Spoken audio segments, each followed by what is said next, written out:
4장 16절.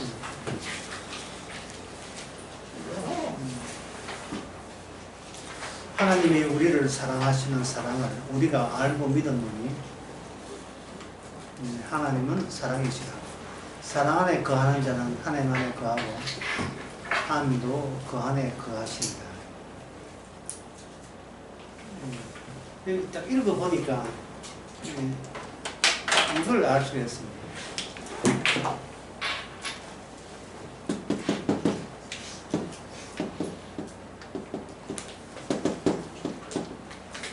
사랑의 철벽수비.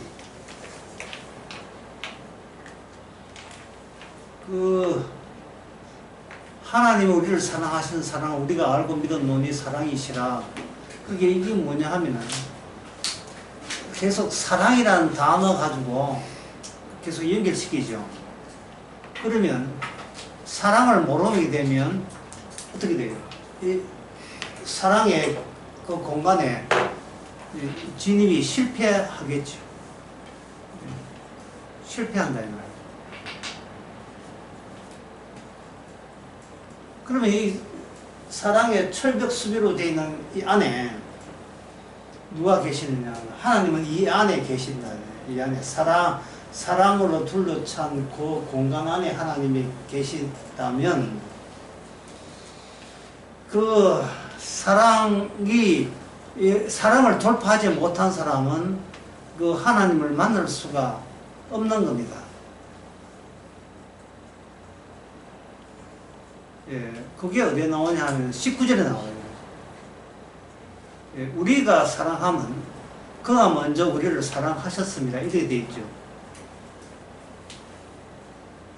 주님의 사랑이 안 오면 어떻게 돼요? 주님의 사랑이 안 오면 이 사랑의 철벽 수비를 뚫어낼 재주가 없습니다. 주님의 나라에 들어갈 수가 없습니다. 사랑이 오지 않는다면 이건 우리가 하는 사랑은 하나님이 안 받는 이유가 하나님이 주신 사랑만 사랑으로 이미 결정을 내렸기 때문에 우리 사랑은 안 받는 이유가 우리는 하나님을 사랑할 수 없는 존재로 이 규정이 났어요. 자, 하나님은 사랑 안에 있다. 그러면 우리가 하나님에 대한 사랑을 하면 하나님 만날 수 있으면 그게 천국이다. 그런데 문제는 우리의 사랑은 하나님께서 인정하지 않는 사랑이다. 그런데 하나님께서 사랑이 안 오게 되면 우리는 아무리 노력해도 사랑을 내밀어도 우리는 하나님 곳에 합류하지 못한다. 그러면 우리는 천국 갈 수 없다. 이런 논리가 성립되는 겁니다. 이 관건은 결국 이렇게 이야기해보면 관건은 하나님의 사랑이 안 왔을 경우에 대책이 없다는 그 이야기를 하고 있는 거예요. 하나님의 사랑이 안 오면 대책이 없다. 그거는 이런 뜻이에요. 네가 네 자신에 대해서 제대로 알고 있느냐를 우리한테 묻고 있습니다. 왜 하나님은 우리의 사랑을 안 받느냐? 하나님이 주신 사랑만 인정하고 우리 사랑을 왜 안 받는가? 그거부터 한번 생각을 해보라는 거예요. 우리가 하나님의 사랑을 하나님에 대한 우리의 사랑을 안 받는 이유가 사도 요한은 바로 예수님께서 이 땅에 와서 사람들에게 미움받고 사망을 당했다는 그것에 근거해서 하나님은 사랑으로 왔지만 그 사랑을 이 세상이 거부했다. 그렇게 되는 겁니다. 그러면 주님께서 이 땅에 와서 사람들에게 버림을 받았다면 그러면 인간 세계 따로 놀죠. 인간 세계에 여기 하나님 나라면 여기서 첫 번째 또 중요한 문장이 나옵니다. 중요한 문장이 벌써부터 또 유행처럼 내가 쓰고 있는데 중요한 문장은 뭐냐면 인간은 자기 세계 밖으로 못 나간다. 인간은 자기 세계 밖으로 못 나가요. 왜? 그 이유가 유일하게 인간 세계 밖으로 나가신 분이 예수님밖에 없기 때문에. 예수님밖에 없어. 인간은 자기로부터 못 빠져나가니까 천국에도 갈 수가 없는 겁니다. 이쪽 인간 세계에서 하나님 세계로 가야 되는데 일단 빠져나가야 갈 수 있는데 자기 세계로부터 빠져나올 재주가 없어요. 능력이 없습니다.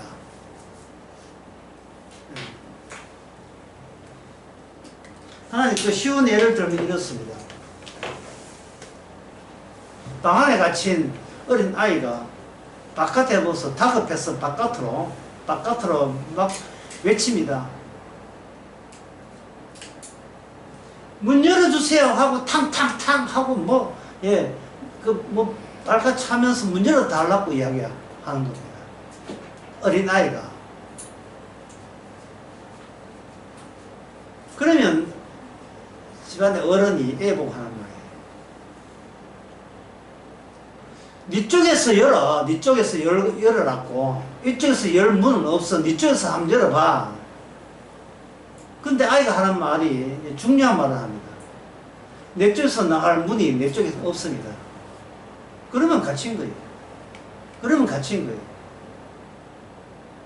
지금 이 말씀은 예수님의 십자가를 통해서 우리 자신을 제대로 알아야 된다는 것을 말씀드렸는데 마태복음 그 19장 여러분 잘 아시는 말씀 있잖아요.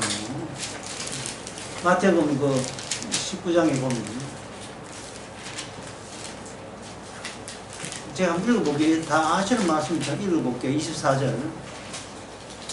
다시 너희에게 이르노니 약대가 바늘기로 들어가는 것이 부자가 하늘나라 들어가는 것보다 쉬우니라 라고 되어 있죠. 부자 쪽에서 천국 가는 길은 문은 있다 없다? 없다. 부자 쪽에서 천국 가는 길은 없어요. 이걸 부자를 인간으로 대체해 봅시다.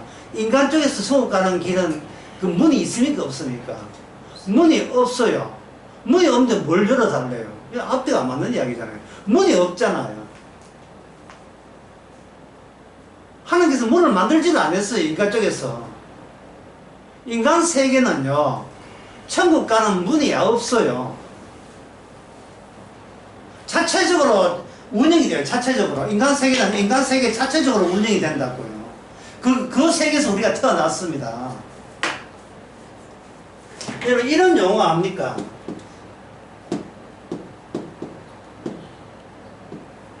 도리조림. 네? 고등어 조림, 칼질 조림. 그런 것도 있잖아. 도리조림이 뭐냐 하면, 아예 왕따 시켜가지고, 친구끼리 돌아가면서 그냥 하나 아주 조지고 밟고 하는 게 도리조림이잖아요. 돌아가면서 패고 하는 게 도리조림 아닙니까? 약한 하나를 여럿이 돌아가면서 패고 놀리고 조롱하는 거. 그 도리조림에서 걔가 빠져나올 능력이 있어요, 없어요? 없지요. 왜? 약하니까요. 인간은 어느 정도 약하냐 하면은 자기를 키워주고 자기가 성장시킨 이 세상에서 빠져나갈 수 없을 정도로 약해요. 그 정도 약합니다. 그래서 문장 하나 날리면 아까 했지만 인간 세계에는 뭐가 없다? 문이 없다. 바깥으로 나가는 문이 없어요. 인간 세계 자체가 하나의 세트장 같아요. 세트장.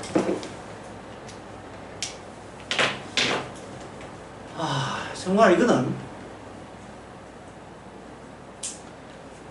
인간에 있어서의 새삼스럽게 불행이라는 말을 인간 세계는 쓸 필요가 없어요. 인간 자체가 불행해요. 인간 자체가. 인간으로 태어난 것 자체가 불행이기 때문에 새삼스럽게 불행하다 할 필요 없어요. 그 안에서 뺑뺑이 도는 겁니다. 오늘 제목을 뺑뺑이다. 뺑뺑이로 교회 다니고 성가 다니고 예 그냥 다니면서 외치는 건 하나밖에 천국 쪽으로 문 열어달라는 거예요. 그런데 하나님께서는 문은 없어. 뭐 없는 문을 뭐 어떻게 해요? 문이 없는데.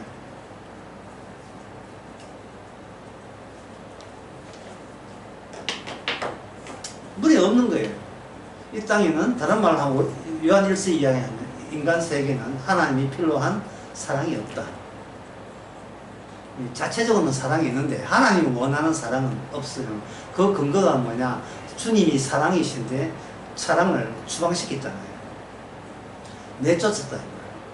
사랑을 진짜 하나님이 인정한 사랑을 내 사랑하는 아들이요 내 기뻐하는 자를 추방을 시켜놨기 때문에 이 땅에는 예, 하나님 인정하는 사랑이 없어요. 따라서 인간세에서 벗어나서 사랑의 아들로 옮길 수 있는 어떤 문은 전부 다 막혀 있습니다. 막혀 있어요. 이런 사실이 사실은 구약을 통해서 하나님께서 벌써 이야기를 했습니다. 말씀을 했어요.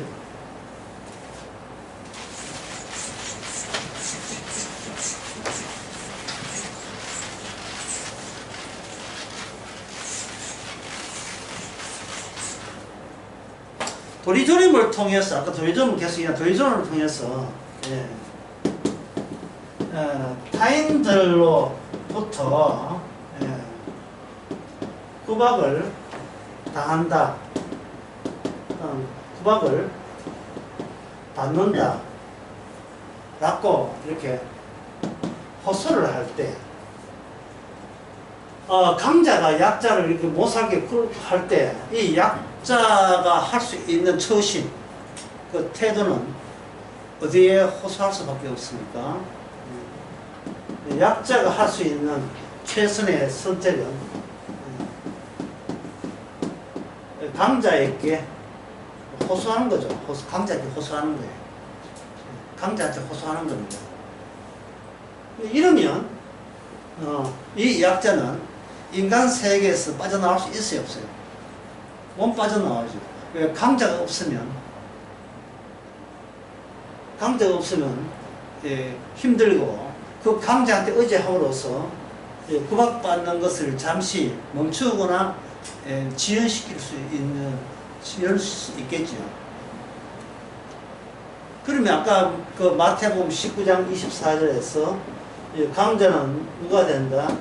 강자는 부자가 되고 약자는 예, 가난한 자가 약자가 되겠죠. 근데 강자도 낙타 그 바늘궁을 통과 못하죠. 부자가 천국을 길이 없다는 말은 그 부자를 의지하는 약자도 덩달아 어떻게 됩니까? 이 세상을 빠져나갈 예, 그러한 가능성은 없습니다. 그래서 인간 세계는 철벽이 있습니다. 완전히 막혀있는, 철저하게 봉쇄되어 있는 세계. 이게 우리의 모습입니다. 모습이에요. 그런데 이 강자, 특히 약자 입장에서, 약자에 있어서 약한 사람, 가난한 사람이, 강자께 혹사는 가난한 사람이, 어떤 특징이 있는데, 그 특징은 뭐냐면 이겁니다. 아까 언급했지만,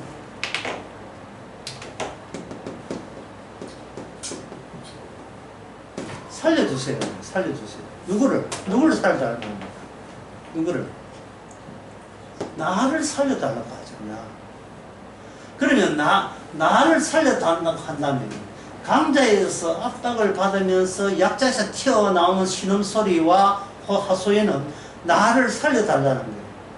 그러면 이 내가 삶을 받는 나는 어떤 상태를 목표로 살았다 할 수 있는 그 수준은 그 모델이 뭐예요? 내가 뭐가 될 때 아이고 나는 살았네 할 때 그 모델이 뭡니까? 그 모델이 부자 되는 거죠. 그러면 부자가 이 세상을 못 빠져나가면 약자가 기껏 소원하는 것이 결국은 부자가 된 것으로 그게 마감된다면 그 약자도 애초부터 못 빠져나가는 것도 마찬가지 사태가 못 빠져나가는 건 마찬가지다 이 말이죠. 강자도 못 빠져나오고 약자도 못 빠져나오고 그러면 천국 백성은 또 따로 생기게 마련이고 그 주님 입장에서는 천국 백성을 어떻게 모집할 거냐 하는 그 문제가 생기는 겁니다. 빠져나올 수 없는 세상에 있는 자를 빠져나오며 성공해서 천국에 집결되어 있는 그 과정에 무슨 일이 벌어지는가를 우리가 알아야 되지 않겠습니까? 아셔요? 그걸 알고 계시니까 무슨 일이 있었는지. 예? 그러면 그건 뭐 신학적으로 종교적으로 해결하면 될 거 아닙니까? 뭐 교회 다니고 뭐 성당하면 되지 않겠느냐 이렇게 생각하는데 이 자기를 약자로 보는 사람들은 뭘 찾아요? 강자를 찾지요. 그 강자의 이미지가 뭐냐 하면 바로 부자였잖아요. 그러니까 그들이 원하는 삼위일체 하나님 그리고 예수님은 뭡니까? 나보다 더 센 분이 오셔가지고 약한 나를 건져내게 해달라 그 요청이잖아요. 강자다 강자. 자기가 약자고 여기면 누굴 찾아요? 자연적으로 본능적으로 강자를 찾지요. 주님이 이 땅에 빠져나갈 때 강자로 빠져나갔습니까? 천하의 약한 자로 빠져나갔습니까? 어느 쪽입니까? 약한 자로 빠져나가죠. 그냥 어느 누구도 예수님처럼 될 마음이 없어요. 나를 건져달라고 요청하지만 내가 예수님 가신 길에 가겠습니다 하는 사람은 12제자 가운데 아무도 없었어요. 니 나가서 십자가에 홀로 잡혔어요. 우리는 도망치겠습니다. 예. 누구야 이 가운데서 어두워서 모르겠다. 누가 예수야. 뜨자 빨리 뜨자. 현장에서 다 떠보고 덜렁 남아있는 것은 예수님만 덜렁 남아가 체포되죠. 가룟 유다는 이미 저쪽에 포섭돼서 넘어가 버리고. 그래서 예수님이 하신 말씀에 목자를 치니 어떻게 돼요? 양들이 다 흩어지죠. 그러면 그 흩어진 양들은 평소에 어떤 목자상을 원했습니까? 대단해요. 나보다 더 강해요. 예, 내가 못한 걸 다 들어줘요. 이 세상 권력보다 더 센 권력을 갖고 있어요. 이런 거. 제자들이 지 마음대로 해석한 거예요. 예수님이 누군지를 모르고 지가 원하는 이미지를 예수님한테 갖다 거기에다가 카피해가지고 이렇게 마스크를 씌운 거예요. 오늘날 교인들처럼. 예수님이 누구냐를 정확히 모르는 이유는 내가 어떤 입장인지를 정확히 모르기 때문에 그래요. 내가 구원받을 잽이 안 되고 내가 구원받을 자격이 없다는 것을 모르는 이상 그걸 모르게 되면 항상 우리 앞에 가짜 예수님만 찾게 되어 있습니다. 가짜 예수님. 주님께서 우리한테 이렇게 물어본다. 여러분 어떻게 대답하는 거예요? 내가 너를 구원해야 될 이유를 대라. 5가지 필요 없다. 3가지 필요 없다. 딱 하나만 안 대봐. 내가 굳이 너를 천국 보내야 될 이유를 네가 한번 이야기해봐라.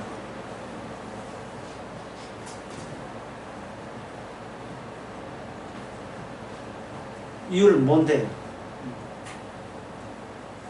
저는 천국 가면 저 설모짝 있어요.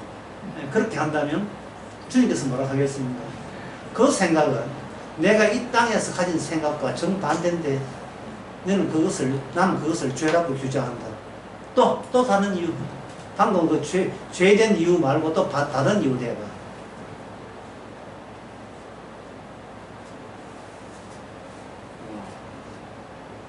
마태복음 20장에서 포도원에 인물을 구할 때에 그들이 놀고 있는 사람이었습니다. 놀고 있다는 말은 오늘 일당은 오늘 취직은 끝났다고 생각하는 거예요.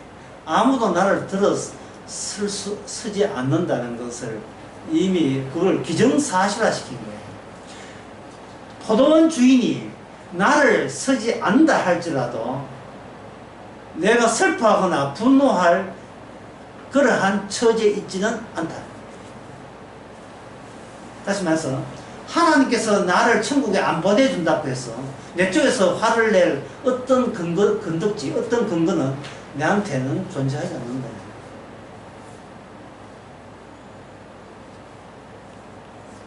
아무리 탕탕탕 문을 열달라 했는데도 불구하고 네 쪽에서 볼 때 문이 없는데 이쪽에서 어떻게 문을 여냐.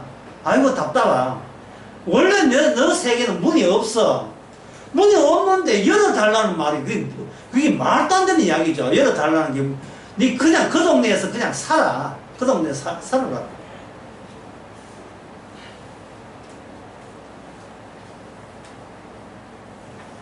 자, 강의 처음부터 다시 한번 해봅시다. 성경에서는 천국은 사랑으로 완전히 둘러 포위되어 있죠. 사랑으로. 사랑 안에 하나님이 계시고 사랑 안에 예수님이 계시고 사랑받는 자만 그 천국에 오죠. 그런데 그 외곽에는 뭐가 둘러쳐 있습니까? 사랑이죠. 사랑에 그 철벽 성벽이 되어 있죠. 그런데 그 사랑은 인간 쪽에서 갖고 있는 사랑은 그 사랑과 사랑에 의해서 튕겨져 나옵니다. 거부당합니다. 그러니까 이거는 하나의 퀴즈가 되는 거예요. 사랑이 없는 인간이 사랑의 나라에 들어가는 방법은 이 질문이 성립되는 거예요. 사랑이 없는 인간이 사랑의 나라에 가는 방법은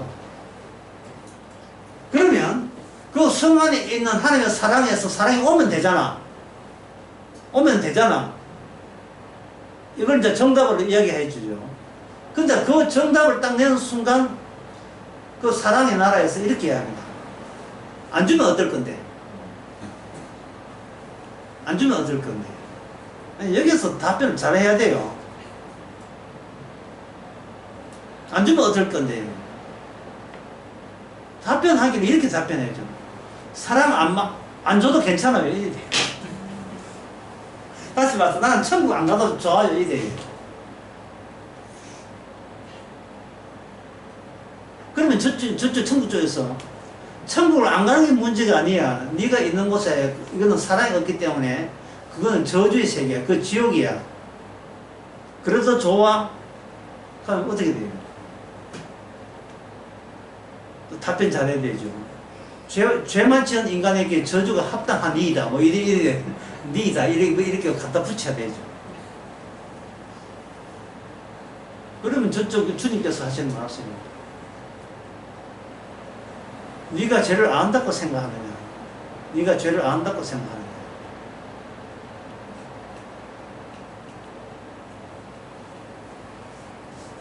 나는 죄인다 할 때 그 죄가 하나님이 인정하는 죄의 개념과 합치되느냐 묻는 거예요. 거기에 대해서 답변을 할 수 있는 인간은 아무도 없습니다. 인간이 아는 죄는 죄가 아니었습니다. 그러면 이 주고받는 대화를 함축하게 되면 이렇게 돼요. 인간은 이유도 없이 지옥에서 살게 된다. 이유도 없이. 지옥에 가는 이유도 없이 그냥 지옥에서 살게 된다. 그렇게 됩니다.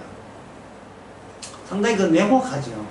근데 이거 냉혹한 이야기가 구약 성경에 나옵니다. 이제부터 구약 성경을 우리가 잠시 한번 보겠습니다. 신명기 20장을 보겠습니다.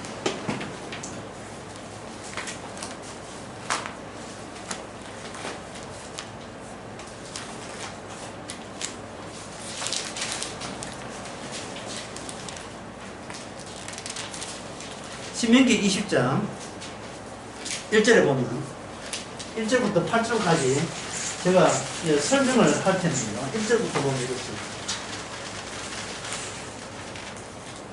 이게 잘 돼야 돼.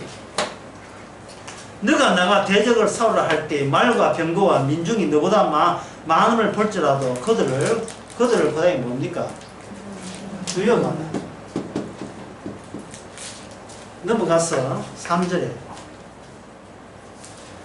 그들에게 이르기를 이스라엘아 들으라 너희가 오늘날 너희와 대적에 싸우러 나왔으나 그 다음에 한번 적어볼게요. 마음에 겁내지 말고 그 다음에 두려워 말고 그 다음에 떨지 말고 그 다음에 놀라지 말라. 이렇게 했어요. 지금 양팀은 나와 전쟁합니다. 전쟁하는데 지금 겁내지 말라, 두려워 말라, 떨지 말라, 놀라지 말라 하는 것은 이거는 누구한테 당부하는 거냐 하면은 하나님과 동행하는 이스라엘 민족에게 당부하죠. 이스라엘 민족에게. 그럼 이스라엘 민족에게 겁내지 말고 두려워 말고 떨지 말고 놀라지 말라 했다면 이스라엘과 맞짱 뜨는 싸우러 나오는 저쪽 세계에는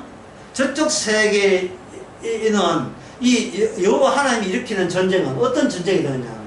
겁낼 수밖에 없고 두려워할 수 없고 떨지 않을 수 없고 놀라지 않을 수 없는 그런 전쟁을 하나님이 의도적으로 유발시키는 겁니다. 의도적으로.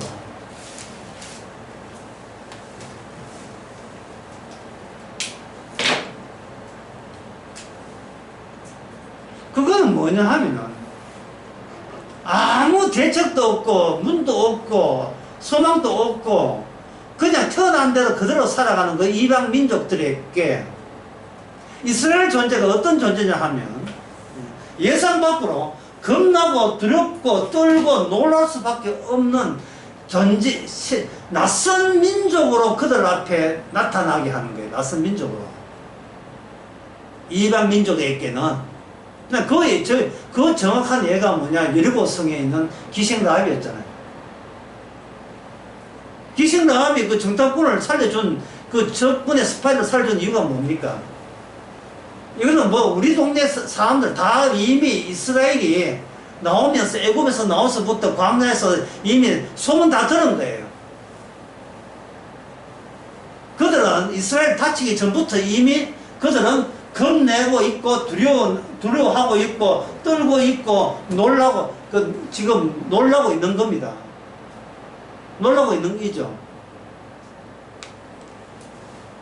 그러면 기생라합의 경우에 겁낸다, 두렵다, 떤다, 놀랍다. 이것이 자체적으로 기존의 자기 세계에서 벗어날 수 있는 어떤 기능이 되냐 하면 탈출문의 기능을 하는 거예요. 탈출문의 기능을 하는 거예요. 탈출문의 기능. 예수님의 십자가 딱 이야기하니까 아이고 놀래라. 그 다음에 아이고 막 떨린다. 그 다음에 아이고 두렵다. 그 다음에 아이고 겁난다. 이런 그 인상을 받는다는 것은 그 순간 십자가에 꽂혔다는 이야기고, 십자가에 꽂히게 되게 되면 그 사람은 이미 자기 세계에서 발이 빠진 상태가 되죠. 이렇게 놀라고 두려움이 없으면 자꾸 어디에서 머물고 있습니까? 내 쪽에서 시도해가지고 문 열어주세요. 죽어서 지옥 가기 싫어요. 천국 가고 싶어요. 내가 최선의 노력을 다 하고 있잖아요. 교회 나오고 열심히 하고 있잖아요. 뚜지다가 이렇게 십자가의 능력이 오게 되면 그 다음부터는 뭐냐 하면 내가 시도하고 노력하는 이 모든 것이 일소에 그게 아무 가치, 무의미한 것이 되는 거예요. 오히려 나한테 마주오는 주님의 조치가 겁나고 두렵고 떨고 놀랄 수밖에 없는 그러한 사태로서 자기에게 다가오는 겁니다. 일종의 사사삭 일어나는 거죠. 완전히 나를 덮치는 거예요. 완전히 덮쳐버리면 옛날 내한테 귀하고 소중하고 간직하고 이거는 내가 행복거리다 하고 갖고 나오는 모든 것이 어떻게 돼요? 일거에 전부 다 묻히게 되죠. 묻혔다는 말은 무슨 뜻이냐 하면 아래쪽은 내가 깔렸다는 것이고, 내가 살아오면서 갖고 있던 모든 기억은 주님의 십자가의 사건에 의해서 그게 의미 없이 완전히 납작 전부 다 무의미하게 깔려버렸다는 거예요. 실효수자는 완전히 뭉개져 버린 거예요. 그렇다면 이 낯섦이 주는 겁내, 두려움, 떨게 예, 놀라움 속에서 이게 이절적으로 어떻게 나가냐. 더는 반대 나가죠. 더는 겁날 것도 없고 두려워할 것도 없고 떨 것도 없고 놀랄 것도 없이 되는 거죠. 이게 어느 쪽이냐? 이게 벌써 이방 민족에서 이스라엘 쪽으로 드디어 탈출 성공이다. 이 탈출 성공이다. 방금 이 이야기를 이런 문장으로 이렇게 바꿔보겠습니다. 문장으로.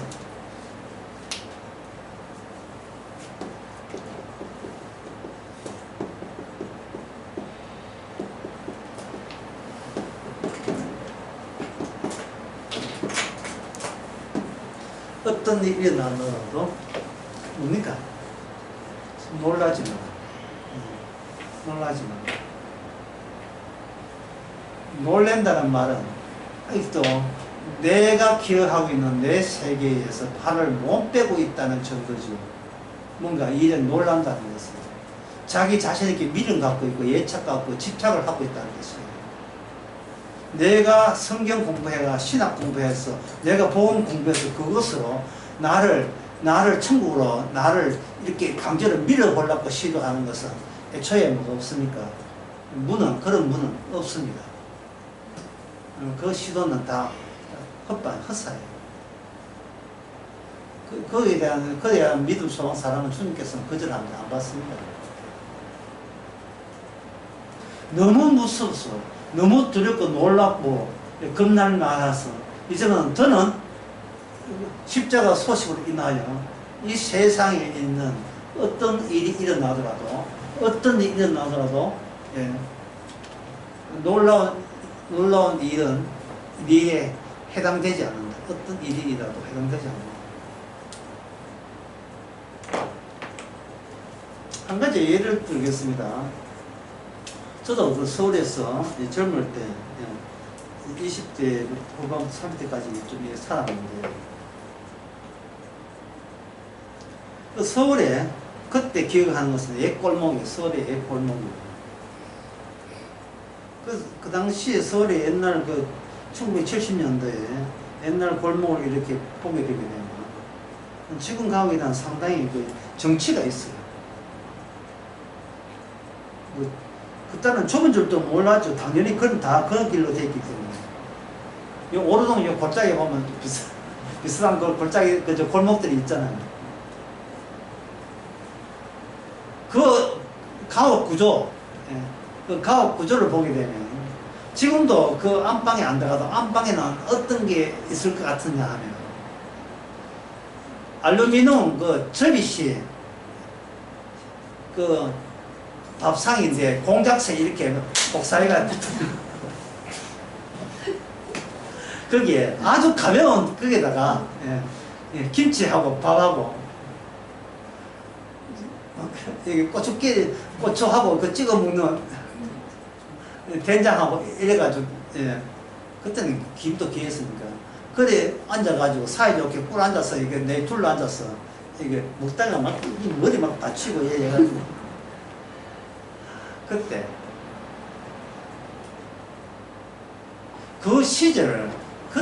그 시절을 생각해 보면 상당히 정이 가죠. 그런데 그 추억이 하나님의 추억이라고 할 수 있는 이 십자가 들이닥치면 그때 그 시절의 그 모습이 그다지 두려워할 것도 아니고 놀랄 일도 아니고 떨 일도 아니고 겁낼 일도 아닌 거예요. 겁낼 일도 아니에요. 그때 저랬지 하고 그냥 마음 푸근하게 그냥 넘어가면 되는데 십자가가 없는 상태에서 그 생활을 탈피해서 고급 아파트 넓은 아파트에서 잘 묵고 식탁 해가지고 현대식 그 식당에다가 산다고 칩시다. 그러면 그 사람은 어떤 일이 일어나도 놀라지 않습니까? 두려워하고 불길하죠. 불안에 떨고 안절부절 못해요. 사는 게 안절부절 못합니다. 이거는 단 한 가지예요. 자기로부터 자기가 탈출하지 못했기 때문에.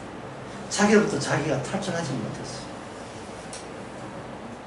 그래서 놀랄 일이 행여나 생길까봐 걱정하고 있어요. 놀랄 일이 생길까봐. 단도리를 완벽하게 단도리해서 놀랄 일이 안 생기도록 매사에 주의하고 조심하고, 자기뿐만 아니고 자기 식구들한테 그걸 닥달내고, 우산 챙기는, 비 안 왔는데 비 안 와도 비 올 수가 있어. 우산 챙기. 꼭 하는 것은 자기의 불안 심리를 묘사해 주는 거예요. 우산 가지고 비 혼밥 맞으면 어때요? 십자가로 구원받았는데. 이 세상에서 탈출됐는데요.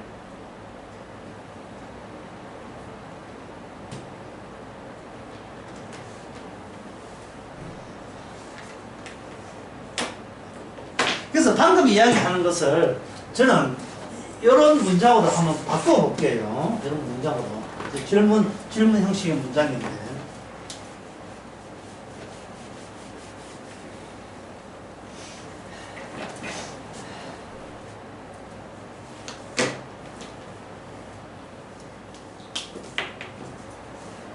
그 사람의 경제 사정과 그 다음에 집안 형편과 정치적 정세 속에서 인간의 마음은 어떤 식으로 변화되는가? 이 질문, 이 사람의 경제 사정, 집안 형편, 정치적하고 여기다 보탠다면 자신의 건강까지 여기 보탠다면 이 건강이 인간의 마음을 어떤 식으로 변화를 주어집니까? 객관식으로 1은 마음이 달라진다, 2번 안 달라진다. 몇 번입니까? 1번인가 2번입니까? 인간의 마음은 달라지지 않습니다. 인간의 마음은 달라지지 않습니다. 자꾸 이 상황에서 변신을 시도하죠. 그 본 바탕은 안 달라져요. 늘 두렵고 무섭고 떨며 초조하고 불안한 것은 한결같은데, 그 상황 따라서 안 그런 척 하면서 살아가는 무거운 인생을 살 수밖에 없어요. 정치, 경제. 그래서 그런데도 불구하고 인간들은 자꾸 이 환경을 바꿈으로써 자기 마음에 평안을 얻으려고, 행복을 얻으려고 부질없는 시도를 해요. 백화점에 옷을 하나 삽니다. 그러면 내가 지금보다 훨씬, 머리 쪽인데 후지않아 함 쏟도 카트 한번 쳐봐. 이런 식으로. 혼자 사이 외로운데 누구하고 결혼해봐. 솔로 끝내버리고, 다시 결혼 한번 해봐. 이런 거. 우리 애가 100점을 맞고 나중에 학교에서 1등 하면 내 마음이 굉장히 편해지겠지. 이런 시도. 이런 시도는 찻잔에 흔들리는 물결처럼요. 백날 흔들어 봐야 그 찻잔 안에 갇혀있는 꼴이에요.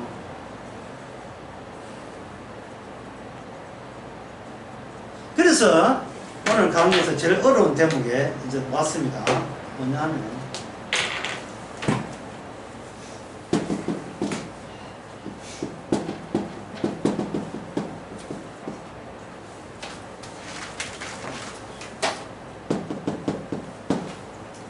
하나님의 십자가 사랑이 자기 성도의 모든 일상에 분산되어서 침투됩니다. 분산되어서. 사랑은 교회에 있다 안 돼요. 일상생활 가운데서 그 경제사정, 정치사정, 그 가정환경, 건강사정 바뀌면 바꿀수록 거기에 전부 다 주님의 사랑은 그게 분해되어 가지고 그 속에 섞여서 들어가게 되어 있어요. 그 다음에 섞여서 분산이 있죠. 분산해서 그 다음에 어떻게 하느냐.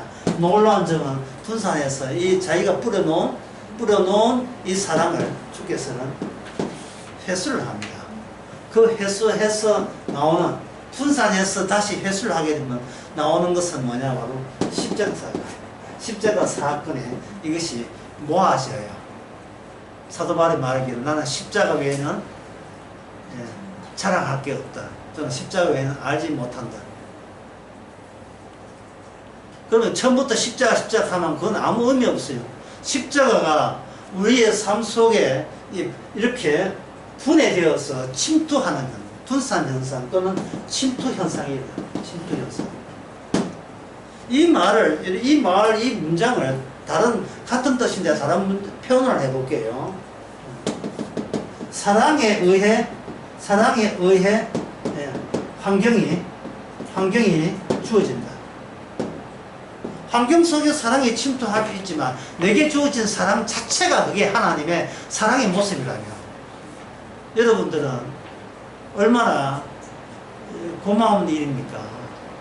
왜 고마우냐 하면은 이 환경 자체가 사랑이라면 이게 왜 고마우냐 하면은 내 쪽에서 애써 실시할 것이 없지요. 내 쪽에서 힘들어 내 환경을 하나님의 사랑이 오도록 반길 수 있도록 준비 작업이라는 것이 내 쪽의 준비 작업을 일체 하나님이 받지를 않는단 말이죠. 기원받기 위해서, 하나님께 사랑받기 위해서 내 남들의 어떤 노력과 시도를 하는 그 모든 것은 하나님의 분산 현상의 장애가 될 뿐이에요. 그래도 불구하고 사랑받기 위해서 기도하고 헌금하고 봉사하고 뭘 성공하고 하는 그 짓을 왜 하느냐. 그거는 평소에 인간이 이게 회수되면 어디로 회수된다 했어요? 십자가로 회수되죠. 인간의 평소의 행동은 모든 자기가 뿌린 모든 것에 대해서 자아로 회수하는 이 버릇 때문에, 자아로 버릇 때문에. 내가 뿌린 것이 내 잘남으로 다 돌아오는 그게 습관화되어가지고 하나님한테 이쁨 받고 기원 받기 위해서 내 쪽에도 가만히 있으면 안 되고 뭔가 마중은 나가야 되지 않겠느냐 하고 시도를 하고 있는 거예요. 그 백날 시도해봐야 결국 끌어 다시 회수하게 되면 누구 잘난 게 돼요? 내 잘났다가 되는 겁니다. 내 잘났다가. 그 회수하는 작업도 그게 술지 않아요. 힘들잖아요. 힘들 때 그게 그렇게 다시 내 영광을 회수 안 될 때는 그 다음부터는 누구 탓합니까? 남 탓하는 거예요. 가족 탓하고. 이 때문에 내 인생 조졌다. 누가 남 탓한다는 말은 내 자체가 나는 내 안에 폐쇄된 어떤 회전목마 또는 폐쇄된 그런 구조, 그 구조에 네가 방해했다는 뜻이에요. 내 잘남과 내 절대성에 네가 그 끼어들었잖아. 그 네 때문에 내 인생 조졌다 이 말이거든요. 네 때문에 전부 다 남 탓이에요. 근데 그 남 탓에 튕겨나가신 분 누구냐? 예수님입니다. 유대인들이 유대 나라를 로마의 강자였습니다. 네 번째 짐승이죠, 다네. 그 짐승한테 협조해가지고, 그 나라를 잘 해보겠다. 이거는 이스라엘 역사 속에 아람 나라한테 용병 구하고 주변의 강대국에게 잘 비해가지고 이스라엘 어떻게 보존해보겠다 하는 그런 이스라엘 왕들을 하는 그 정책 있잖아요. 그 정책은 똑같은 거예요. 유대인들이 로마한테 잘 배워서 신앙생활 잘하게 해달라고 궁색 어린 하나의 국을 하듯이 얻은 그 평화, 하여튼 40% 주고 다 할 테니까 우리나라 노동자 300명 빨리 한국으로 좀 데려왔으면 좋겠다. 국을 하듯이 쌀쌀 비듯이 그렇게 각 나라의 약소국가에 그렇게 하는 그 이유가 뭐예요? 모든 것은 내 쪽으로 모든 의미를 회수하기 위한 평소에 세상 적응 방법이잖아요.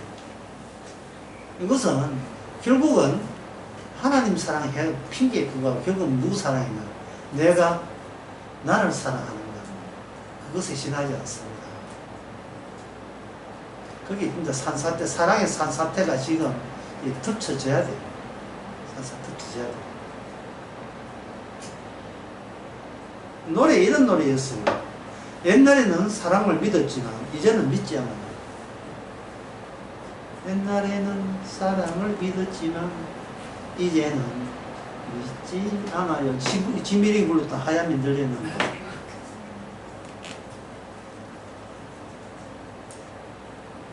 겪어보이 내 이익으로 회수가 안 되는 사람, 내 행복으로 회수가 안 되는 사람 이제 안 해.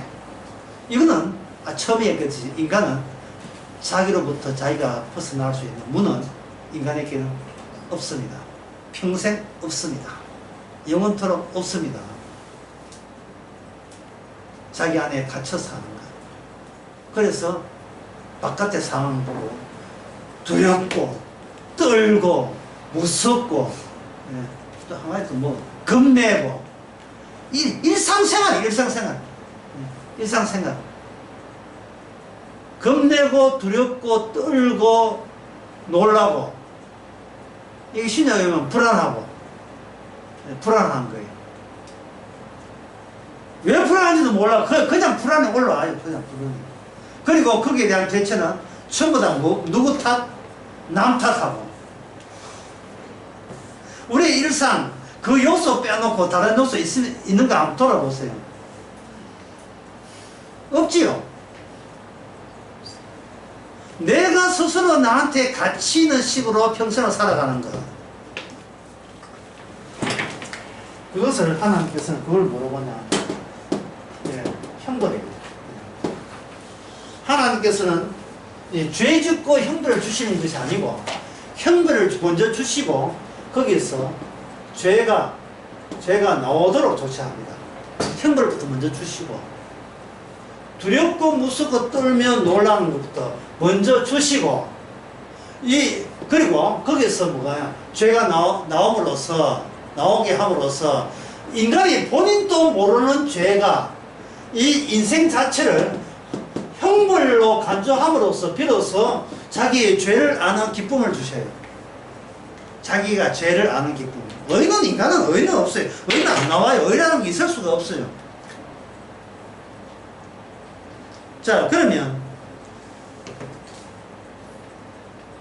사랑의 사태가 터지면 우리는 구원받을 수 있다고 제가 아까 했지요. 그 말실수 아닙니다. 맞습니다. 덮치면. 그러면 사랑에 덮치면 어떻게 되는가?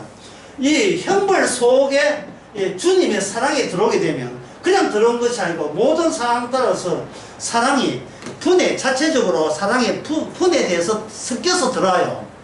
섞여서 들어오게 되면 그 사랑은 탄탄한 내 사랑을 인하여 핍박받는 모습으로 구박을 받겠죠. 하나님이 사랑해 놓고 내한테 주는 건 꼴건 내 인생 이렇게 망하고 이것도 사랑이냐 하고 불만과 맞닥뜨리는 일이 벌어지는 거예요. 주님은 사랑을 주었지만 우리 쪽에서는 무섭고 놀라는 거예요. 그런데 이것은 바로 신명기 20장에 나오는 이스라엘과 이방 나라의 전쟁의 신약에서는 개인적인 의식 속에서, 무의식 속에서 이 전쟁이 지속되고 있습니다. 지속되고 있어요. 주님은 자기 사랑을 회수하고자 하는데 인간은 자기 사랑에 탄탄히 무장되어가지고 내 건데 나 이것마저 뺏기면 나는 정말 못 산다 하고 발악을 하는 그 전쟁. 주님은 사랑으로 왔지만 우리는 그걸 사랑으로 이해 못하고 있는 발악을 하는 모습. 그 모습이 신약에 와서 이 말씀이 주어질 때 이런 현상들이 일어나고 있습니다.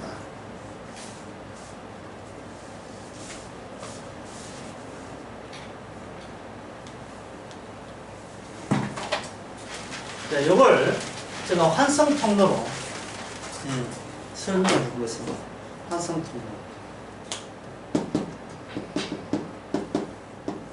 환성통로라는 거는 이쪽에서 구려역에서 들어온 사람들이 구려역에 이렇게 선로가 있잖아요. 선로가 있는데 이 선로에 이제 공사 중이라서 인천 가는 쪽은 전에 이쪽 탔는데 이쪽은 못 타고 이렇게 해서 요 선과 선 사이에 여기를 하는 환성 통로를 통해서 이쪽에 와서 이렇게 타는 거예요. 이쪽에 타서 이렇게 타는 거예요. 그러면 인천은 일로 가는 거예요. 그럼 우리는 어떻게 하느냐? 반대로 가야 돼요. 환승 통로는 우리 반대로 가서 이렇게 반대로 가야 인천 가는 기차에 합승이 가능해요. 같이 이게 탑승이 가능하죠. 주님은 어느 쪽으로 합니까? 주님은 아버지에서 천국 가는 회수가 되죠. 근데 우리는 어디로 가고 있어요? 우리가 하는 것은 뭐냐? 내가 하는 것에 대한 결과물을 회수를 하려 하죠. 그 방향이 어때요? 주님 가는 쪽과 내 쪽이 반대가 되니까 우리는 환장하는 거예요. 이건 아니지. 내가 이를 놓고 교회에다가 있나, 이를 놓고 예수 믿었나, 뭐 해요. 그러나 성령께서 강제로 환성 통로를 이렇게 겪게 하게 되면, 이래 가는구나. 천국은 이렇게 가는구나. 자기를 미워하면서 가는구나. 결국 내가 장애물이네. 내가 주님의 방해물이네. 비로소 알게 되는 거예요. 비로소. 그걸 가지고 뭐냐, 이 통로가 뭐냐, 이 통로가 두 자로 이게 뭐냐, 사랑 싶으십시다.